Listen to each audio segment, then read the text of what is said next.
उत्तर प्रदेश राज्य के अंदर प्राथमिक शिक्षक भर्ती की प्रक्रिया के अंतर्गत होने वाली सुपर टेट की परीक्षा को लेकर के बड़ी खबर सामने आ रही है, जिसको लेकर के पीएनपी की ओर से अधियाचन जारी किया गया है। अब ये भर्ती की जो प्रोसेस है वो कैसे होगी, कब तक होगी, किस तरीके से आपको जो है इसमें फॉर्म भरने का मौका मिलेगा, और बीएड अभ्यर्थियों को लेकर के बड़ी असमंजस की स्थिति बनी हुई है, क्योंकि आयोग ने पहले ही कहा है कि इस बार जो है कुछ परिवर्तन होगा नियमों में, चाहे वो एकेडमिक को लेकर के हो या बीएड के संबंध में हो या किसी अन्य प्रक्रिया के बारे में हो। तो यहाँ से आपको जो है पूरी कंप्लीट जानकारी दी जाएगी, जितनी हमें सूत्रों के हवाले से खबर प्राप्त हुई है। तो सबसे पहले बात करते हैं पीएनपी की ओर से जो अधियाचन जारी किया गया है, जिसमें प्राथमिक शिक्षक भर्ती के लिए जो आपके प्राथमिक स्तर के स्कूल हैं उत्तर प्रदेश राज्य के अंदर, उनसे जो है ब्यौरा मांगा गया है। हालांकि पहले भी एक रिपोर्ट जो है 2020-21 के लिए मांगी गई थी, जिसमें जो है पदों का ब्यौरा मांगा गया था। अब जो है नए सिरे से अधियाचन मांगा गया है, जिसकी प्रक्रिया को जो है आपकी फरवरी माह में ही कंप्लीट कराने का पीएनपी की ओर से नोटिस जारी किया गया है। अब इस अधियाचन के अंतर्गत आपकी जो भर्ती की प्रक्रिया होगी वो रिक्त पदों के आधार पर होगी।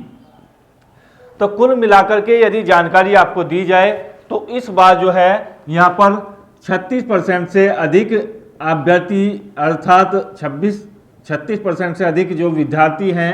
उनकी संख्या जो है उत्तर प्रदेश राज्य के अंतर्गत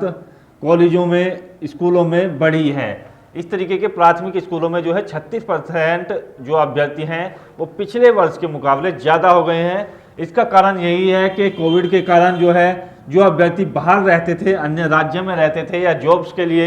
जाते थे, उनके जो बच्चे थे वो अब जो है अपने गांव या अपने स्तर पर जो है वहीं पर पढ़ाई कर रहे हैं, जिसके कारण जो है प्राथमिक विद्यालयों में जो है विद्यार्थियों की संख्या 36% तक बढ़ोतरी देखी गई। आपके आसपास भी यदि प्राथमिक विद्यालय है तो आप उसमें भी काउंटिंग कर सकते हैं कि पिछले वर्ष के मुकाबले जो है इस बार कितने बच्चे जो हैं उनमें एक्स्ट्रा आ गए हैं। अब इसका जो रेशो होता है वो होता है, देखिएगा यहाँ पर इस तरीके से होता है, जो आपकी छात्र होते हैं और एक शिक्षक होता है, उसका रेशो यहाँ पर बनाया जाता है पीएनपी की ओर से, जिसके अनुपात को मान करके, मानक को मान करके यही शिक्षक की भर्ती की जाती है। तो जिस तरीके से यहाँ का यदि बात की जाए तो लगभग 35 से 40 छात्रों पर एक शिक्षक होता है, जो नियम के अनुसार, जिस तरीके से आपका एनसीटीई का रूल्स है उसके अनुसार 35 से 40 छात्रों पर एक शिक्षक की नियुक्ति होती है। उसके बाद जो होता है कि 5 शिक्षक यदि होते हैं आपके स्कूल में तो उन पर जो है एक जो है मुख्य टीचर होता है, जिसको बोला जाता है आपका हेड मास्टर। तो इसको भी यहाँ पर काउंटिंग की जाएगी, कितने शिक्षक हैं, कितने हेड मास्टर हैं और किस तरीके से इनका जो कार्य है वो चल रहा है। यदि इसमें काउंटिंग हटाई जाए शिक्षा मित्रों की, यदि शिक्षा मित्र, क्योंकि सरकार ने अभी जो है उनको वेतन या सरकारी तौर से तो हटा दिया है, लेकिन उनका जो वेतन है वो एक नियमित रूप से बनाए हुए, अर्थात उनको जो है नौकरी करने का भी मौका मिल रहा है। तो शिक्षा मित्र अभी टिके हुए हैं, हालांकि उनकी जॉब्स जो है फिलहाल की कंडीशन में गवर्नमेंट जॉब नहीं है, उनको एक जो है संविदा के तौर पर, या आप ये मान करके चलिएगा किसी शिक्षकों की कमी होने के कारण उनको जो है फिलहाल की कंडीशन में रखा गया है। अब शिक्षा मित्र यदि इसमें से हटाए जाएं, लगभग 70,000 के आसपास आपके जो है शिक्षा मित्र भी यहाँ पर बने हुए हैं, जिसको देखते हुए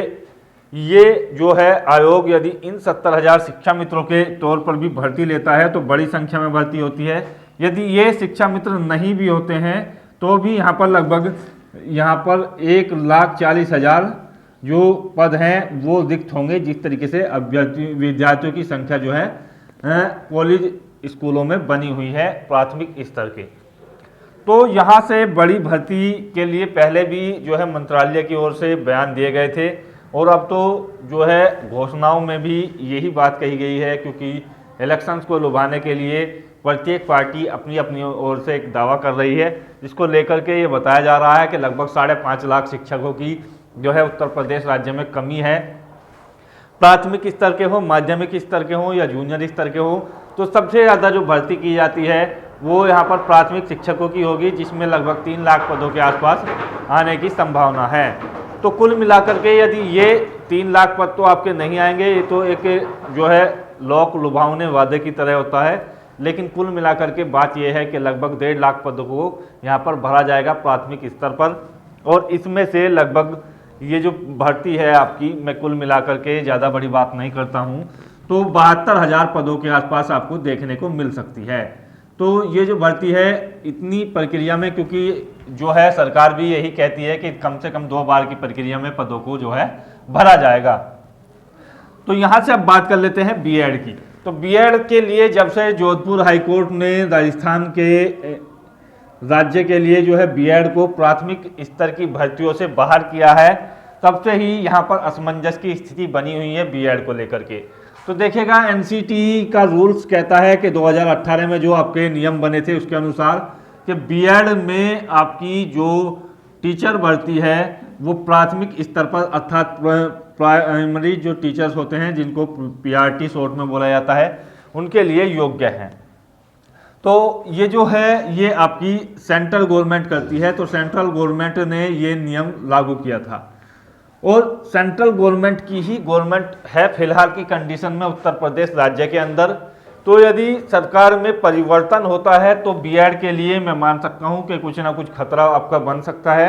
लेकिन अभी फिलहाल की कंडीशन में सरकार है उसके लिए बीएड जो है यहाँ पर 100% योग्य है, इसके लिए कोई खतरा नहीं है। यदि सरकार में परिवर्तन होता है तो इसमें हो सकता है कि चेंजेस आ जाए या इस तरीके की कोई प्रक्रिया आ जाए, लेकिन यदि ये गवर्नमेंट रहती है अर्थात बीजेपी की गवर्नमेंट रहती है तो इसको कोई खतरा नहीं है। एकेडमिक की बात की जाए तो देखिएगा छात्रों ने लगातार पत्र भेजे हैं शासन को भी और आयोग को भी, जिसमें ये कहा गया है कि एकेडमिक को जो है इस भर्ती की प्रक्रिया से हटाया जाए, अर्थात डायरेक्ट जो है सुपर टेट की प्रक्रिया को लाया जाए। तो पीएनपी ने इस पर कहा है कि हम इस जो आपकी याचिकाएं हैं जो आपके द्वारा जो है शासन को पत्र भेजे गए हैं उस पर गौर किया जाएगा। यदि टाइम मिला तो उस पर एक जो है मीटिंग की जाएगी और उसके आधार पर यह निर्णय लिया जाएगा कि एकेडमिक को हटाया जाए या उसमें नई प्रक्रिया ऐड की जाए, आपके यूपी टेट के मार्क्स कुछ जोड़े जाएं या कुछ जो है इस तरीके की सिफारिश दी जाए या एकेडमिक रिकॉर्ड को थोड़ा कम किया जाए, अर्थात 80-20 का रेशो भी किया जाए। तो इस पर तो जब आपका विज्ञापन निकलेगा पूर्णतः स्पष्टीकरण तभी हो पाएगा। तो ये सिफारिश जो है की गई है एकेडमिक हटाने की छात्रों की ओर से, क्योंकि यहाँ पर एकेडमिक के अनुसार यदि आपकी भर्ती होती है तो उसमें काफ़ी अभ्यर्थी ऐसे होते हैं जिनके जो है पढ़ने के स्तर तो काफ़ी अच्छा है, लेकिन पहले जब आपके 2000 पहले से जिन लोगों ने इंटर या 12th या 10th पास किया था या ग्रेजुएशन किया था तो इतने अच्छे मार्क्स उत्तर प्रदेश राज्य के अंतर्गत नहीं दिए जाते थे। फिर जो है यहाँ पर आपके माध्यमिक चयन बोर्ड ने और आपकी जो उत्तर प्रदेश की शिक्षक कमेटी थी उसने जो है बड़ी मीटिंग की और कहा कि हमारे जो छात्र हैं उनका हौसला टूटता है, उनको भी सीबीएसई की तौर पर अच्छे अंक जो है यहाँ पर प्रदान किया जाए, अर्थात उनकी जो मार्किंग है वो अच्छे तरीके से की जाए। यदि मार्क्स के लिए अभ्यर्थी कोई उत्तर देता है तो उसको जो है कंप्लीट मार्क्स दिए जाएं उत्तर प्रदेश राज्य के अंतर्गत, जिसके द्वारा क्या हुआ कि आपकी जो यहाँ पर 10th और 12th में मार्किंग थी वो अच्छी आने लगी। उसके बाद जो है प्रैक्टिकल वगैरह के मार्क्स भी जोड़ने जाने लगे तो आसानी से 60% के ऊपर आपका स्कोर बन जाता है, लेकिन पहले जो स्कोर था वो इतना नहीं बन पाता था, जिसके कारण एकेडमिक कमजोर था। तो इसको हटाने की यही तर्क दिए गए हैं। सुपर टेट में कितने अंक लाने होंगे ताकि आपका जो सिलेक्शन है इस भर्ती के लिए हो जाए, लगभग 72,000 से अधिक पदों के लिए ये आपकी वैकेंसी निकलेगी। तो सुपर टेट में देखिएगा यदि 69,000 शिक्षक भर्ती वाली बात की जाए कि 69,000 की जो टीचर भर्ती थी उसमें जो आपकी कट ऑफ थी यूआर प्लस ओबीसी की यदि बात की जाए तो देखिएगा ओबीसी और यूआर में कुछ ज़्यादा डिफरेंस नहीं था, आप सभी लोग जानते हैं, और लगभग 67% पर ये आपकी जो है यहाँ पर सिलेक्शन हुआ था। अब 67% में 60% का आपका योगदान था सुपर टेट का और 40% का आपका योगदान था एकेडमिक रिकॉर्ड का। तो ये जो थे, ये दोनों को ऐड करने के बाद कुल मिलाकर के फाइनल जो कट ऑफ बनी थी वो 67 के आसपास बनी थी। तो सुपर टैट में आपकी जो 150 पर्सन होते हैं सुपर टैट के अंतर्गत, तो उनमें से 97 अंकों पर अनरिजर्व कैटेगरी को पास किया गया था। ओबीसी, एससी या एसटी को जो पास किया गया था वो आपका यहाँ पर किया गया था लगभग 90 क्वेश्चंस के ऊपर। इनकी कट ऑफ भी काफ़ी कम थी, तो इनको जो है लगभग 60-59% के आसपास इनका सिलेक्शन हुआ था। तो यहाँ से कुल मिलाकर के बात यह है, यदि सुपर टैट के आधार पर भी भर्ती होती है या एकेडमिक और सुपर टैट जिस तरीके से पहले प्रक्रिया होती थी उसके आधार पर भी भर्ती होती है, तो कुल मिलाकर के 70% आपको स्कोर करना ही होगा। 70% पर आपका जो सिलेक्शन है वो प्लस में ही आपको करना होगा, तभी आपका हो पाएगा। यदि एकेडमिक के आधार पर भर्ती होती है और आपको जो एकेडमिक कमज़ोर है, यानी कि 25 से कम है आपका एकेडमिक, और आपका एकेडमिक के आधार पर भर्ती होती है, तो सुपर टैट में आपको जो है यहाँ पर 80% स्कोर करना होगा, अर्थात कुल मिलाकर के 120 अंकों के 120 प्रश्नों के आसपास आपको आंसर देने होंगे, तभी आपका जो है सिलेक्शन जो है बिल्कुल श्योर हो पाएगा।